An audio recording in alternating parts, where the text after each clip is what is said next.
Dan yang perlu diingatkan mengadakan kegiatan hiking ini adalah keamanannya, keamanan dan kesiapan dari panitianya. Karena evaluasi yang kemarin, qadarullah, kita hanya ke Garuda, tapi baliknya banyak yang salah jalur. Nah, disitulah fungsinya panitia untuk sigap mencari anak-anak tersebut. Nah, kenapa anak Ikhwan kemarin yang OSIS STM, OSIS Ikhwan yang mereka mengendarai motor? Karena mengantisipasi mereka mobil, dan yang kedua mereka ada kegiatan pemotretan di Baitul Salam. Ya, takutnya ada omongan-omongan itu enak banget anak OSISnya kok naik motor ya, sedangkan adik-adiknya pada jalan kaki. Sedangkan anak-anak OSIS ini yang Ikhwan, mereka satu untuk mobil mengawasi secara langsung di perjalanan, kemudian yang kedua ada kegiatan pemotretan, dan yang ketiga harus balik lagi ke Garuda. Kalau misalkan mereka jalan kaki dari pos ke Baitul Salam itu makan waktu, dan di Baitul Salam juga nggak tahu pemotretannya selesai kapan, karena mereka juga ingin berenang seperti itu, ingin wisata juga. Ya itu mereka mengajukan, "Buya boleh nggak bawa motor?" Yuk silakan, penting dipakai dengan bijak. Apa dari blognya atau petunjuk arahnya gimana? Anak OSIS akhwatnya mengarahkannya ke arah yang kurang tepat, dan ada juga yang melihat. Jadi pada saat banyak Indonesia itu ternyata banyak anak-anak yang kreatif. Mereka menemukan solusi dari permasalahannya. Salah satunya nyewa angkot, nyewa odong-odong, kemudian berhentiin losbak. Nah, ada beberapa santri yang melihat anak TI naik mobil losbak, akhirnya dia ikutin jalur tersebut. Dan qadarullah udah nyasar dia nggak balik lagi gitu, terus aja lah sampai dia lelah baru dia stop di tempat. Nah, inilah tim Satgas Pencari Anak lingkungan untuk mencari mereka. Sampai akhirnya ada bantuan dari kakak Bimo dan kakak Khalid, mereka pulang mengambil kendaraan pribadi menyusul dengan mobilnya. Alhamdulillah. Betul.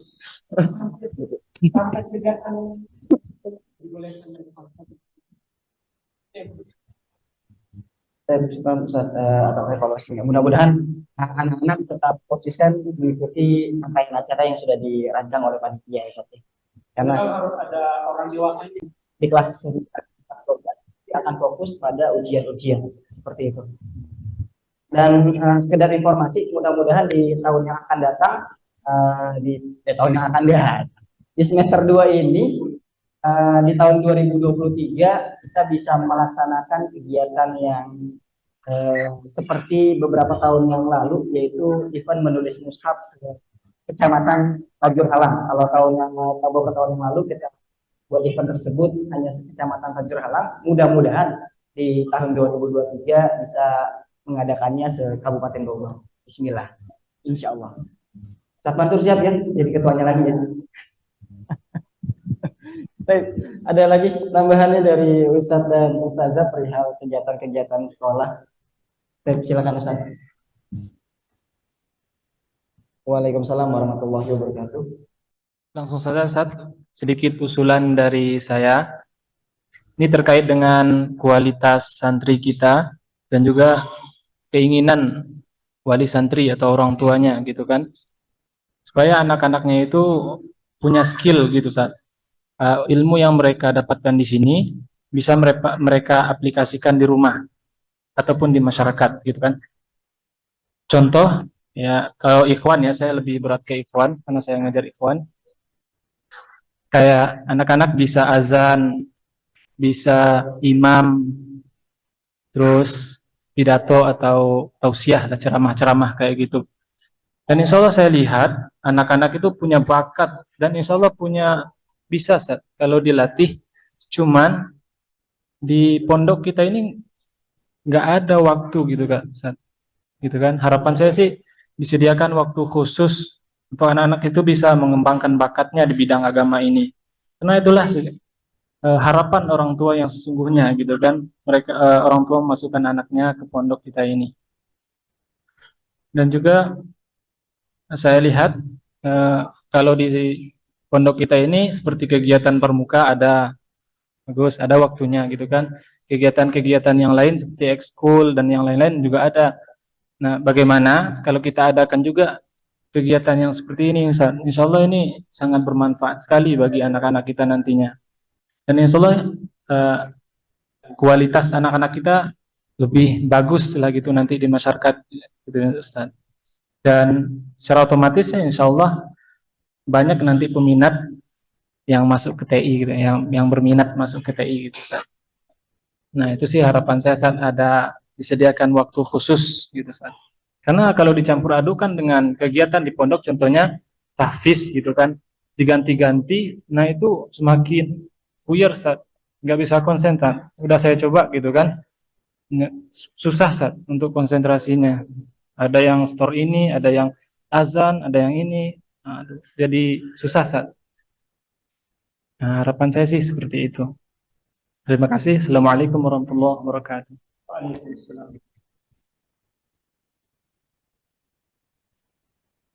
Dan mungkin terkait hal ini bisa oleh Ustaz Purwakayudi. Kalau Ustaz Mansur,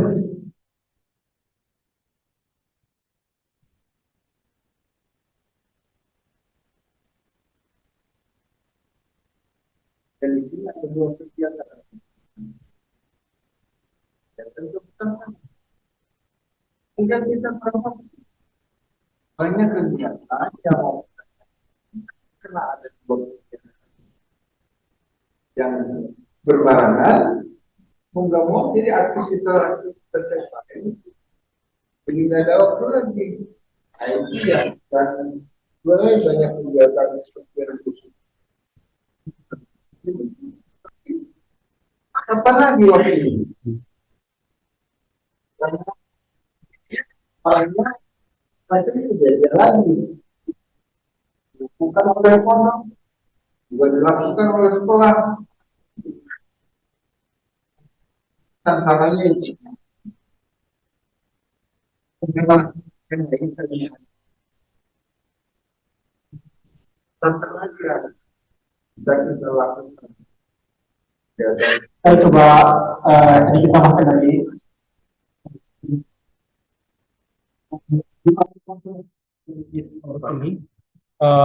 Ada pemikiran dulu kita sempat zoom sama siapa Ki yang di Mesir Ki? Tahdi, kemudian beberapa narasumber lainnya. Memang untuk mengaspirasi semua keinginan orang tua santri itu sesuatu hal yang mustahil bisa kita kerjakan ya. Tapi paling tidak, misalnya kita berkiblat ke Gontor misalnya. Gontor itu spesialisasi yang dihasilkan oleh santrinya adalah memiliki bekal keilmuan basic keagamaan, dan itu menurut kiainya, dia cuma ngasih kunci. Setelah keluar dari pondok, terserah kunci itu mau dibuka untuk pintu-pintu atau lemari-lemari ilmu apa yang lainnya. Seperti itu. Kemudian yang kedua, alumni Gontor itu, walaupun tidak semuanya ya, spesialisasinya adalah kemampuan di berbahasa, baik Arab maupun Inggris. Mereka tidak punya spesialisasi misalnya tahfiz 30 juz seperti yang kita miliki sekarang. Mereka tidak punya spesialisasi menulis mushaf seperti yang kita miliki sekarang. Sehingga kalau kita mau mengambil semua skill-skill itu, maka seperti yang tadi Ketua Dewan Pembina kita sampaikan, kita nggak punya waktu, kita nggak punya tenaga, dan lagi-lagi UUD ujung-ujungnya duit. Kalau mau diambil semuanya itu ya. Pertanyaannya, siap nggak teman-teman menginfakkan waktunya untuk saya senang aja sih menginfakkan waktunya untuk ngajar ini, ngajar itu sesuai dengan usulan-usulannya tanpa harus diberikan sedikit kafalah untuk tambahan itu. Itu persoalannya. Ada nggak waktu untuk meluangkan di situ? Kalau saya untuk sementara ini bukan puas ya dengan apa yang sudah kita lakukan, tapi lebih kita pertajam di bidang-bidang yang memang sudah menjadi spesialis kita. Nggak bisa kita ambil semuanya ya. Dengan waktu yang sekarang aja. Sementara yang harus kita lakukan adalah memaksimalkan programnya.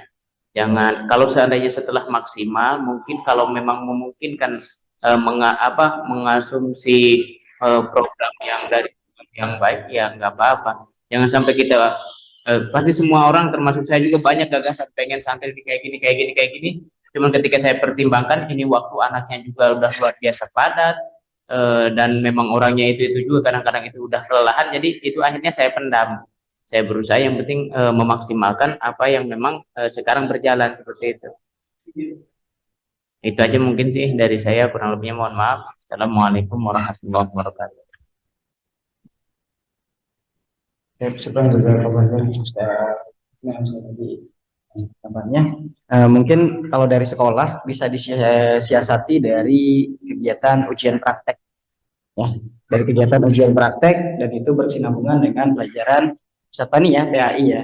Jadi insya Allah khusus untuk mata pelajaran PAI itu jadwal ujian prakteknya dilebihkan, fokus 1 hari atau misalkan 2 hari ya silakan. Karena memang muatan yang diujikan salah satunya adalah praktek wudhu ya Ustaz Fani ya, biasanya sudah diterapkan, dan juga praktek sholatnya yang Ya, bismillahirrahmanirrahim. Assalamualaikum warahmatullahi wabarakatuh. Ya, saya ingin sedikit aja, ngomong sedikit boleh ya? Sedikit aja Pak. Jadi saya ngomong sedikit, SEDIKIT, sedikit. Udah kan? Udah, barusan saya ngomong sedikit. Oke, kalau saya inti pembicaraannya, saya ingin menyambung pembicaraan dari Pak yang itu yang sebelum asar, yaitu Pak Zulkifli sama Pak Sunarko ya. Pak Sunarko itu fokus ke karir dan studi lanjut dari alumni TI Taruna Insani. Terus sinkron dengan yang dibahas Pak Sumarko. Jadi contoh kita juga harus fokus ke studi lanjut atau studi karir untuk lulusan TI Taruna Insani. Nah tadi Pak Sumarko juga membahas tentang siswa lebih kita fokus lebih banyak siswa masuk SBMPTN ya, masuk PTN. Lah saya juga dulu pernah di grup itu saya singgung karena gini, untuk tes 2023 itu nggak seberat yang dulu-dulu. Kalau yang dulu-dulu itu kan ada namanya tes potensi akademik. Jadi kemampuan akademik siswa dari matematika, fisika, kimia, biologi untuk jurusan IPA ya. Untuk jurusan IPS juga sesuai bidangnya. Jadi nanti kalau yang dulu itu berat buat siswa karena mereka harus mempelajari kembali materi-materi tidak berubah. Tes yang diujikan itu tidak ada tes potensi akademik. Jadi nggak ada yang namanya fisika, kimia, biologi. Untuk IPA-nya di tes matematika juga nggak ada. Jadi siswa tidak dibebankan ngapalin rumus-rumus yang berat-berat gitu. Kita fokus ke sana aja sebagai salah satu tolok ukur keberhasilan siswa TI. Ya jadi yang diujikan nanti 2022 besok, 2023 besok dan seterusnya kalau kebijakan nggak berubah hanya tes potensi skolastik seperti yang dites di tahun 2020 waktu masa pandemi. Nah itu kan mirip-mirip tes IQ ya. Jadi nanti siswa itu nggak berat. Jadi nanti siswa lulusan SMA 8 dengan siswa lulusan Jayapura itu kesempatannya sama. Kalau yang dulu-dulu kan lebih besar kemungkinan SMA Jakarta misalnya, karena fasilitas mereka udah belajar mateng IPA, matematika, fisika, kimia, biologi dari kelas 1, 2, 3 ditambah bimbel. Sedangkan di Jayapura nggak ada kemungkinan itu gitu. Mereka nggak materi pemahaman IPA, fisika, kimia, biologi, matematikanya enggak. Tapi kalau sekarang kesempatan sama. Jadi untuk siswa TI itu mereka nggak usah belajar matang lagi di kelas pelajaran matematika fisika untuk IPS yang diujikan matematika, IPS itu akuntansi ya, geografi, terus apa lagi itu ya. Itu nggak harus belajar lagi untuk yang materi kelas 1, kelas 2, kelas 3. Karena materi IPA IPS juga sama, yaitu tes potensi skolastik. Jadi yang dulu-dulu itu kayak tes IQ gitu. Ya, kayak tes IQ. Jadi saya kira yang dibahas tadi yang pembahasan pada juhur sebelum asar Pak beliau itu saya kira perlu perhatian kita juga gitu. Nggak ada salahnya dari sekarang kita latih siswa-siswa belajar tes skolastik atau tes IQ yang dulu-dulu. Nggak usah ngulang lagi belajar apa kalau IPA itu biologi, matematika, fisika, kimia, biologi dari kelas 1, kelas 2, kelas 3 nggak usah. Kalau di IPS apa akuntansi, geografi dan segala macam ya kayak gitu ya. Nah itu nggak usah. Jadi kita siswa dibekali aja pelajaran tes IQ dan tes skolastik yang udah pernah di tes di tahun 2020 dan tes IQ itu banyak di Google segala macam itu bisa dicari gitu. Jadi pembahasan materi yang Mbak Dajur sebelum asar tadi Pak siapa maaf lupa. Nah itu saya kira perlu jadi titik perhatian kita untuk meningkatkan nama baik TI gitu ya. Jadi daya kelebihan TI itu saya kira fokus ke situ ya. Ada ya keberhasilan siswa di PTN, di PTS, terus di pokoknya di karir dan termasuk tadi gitu ya. Saya kira itu aja dari saya. Ya alhamdulillah. Assalamualaikum warahmatullahi wabarakatuh.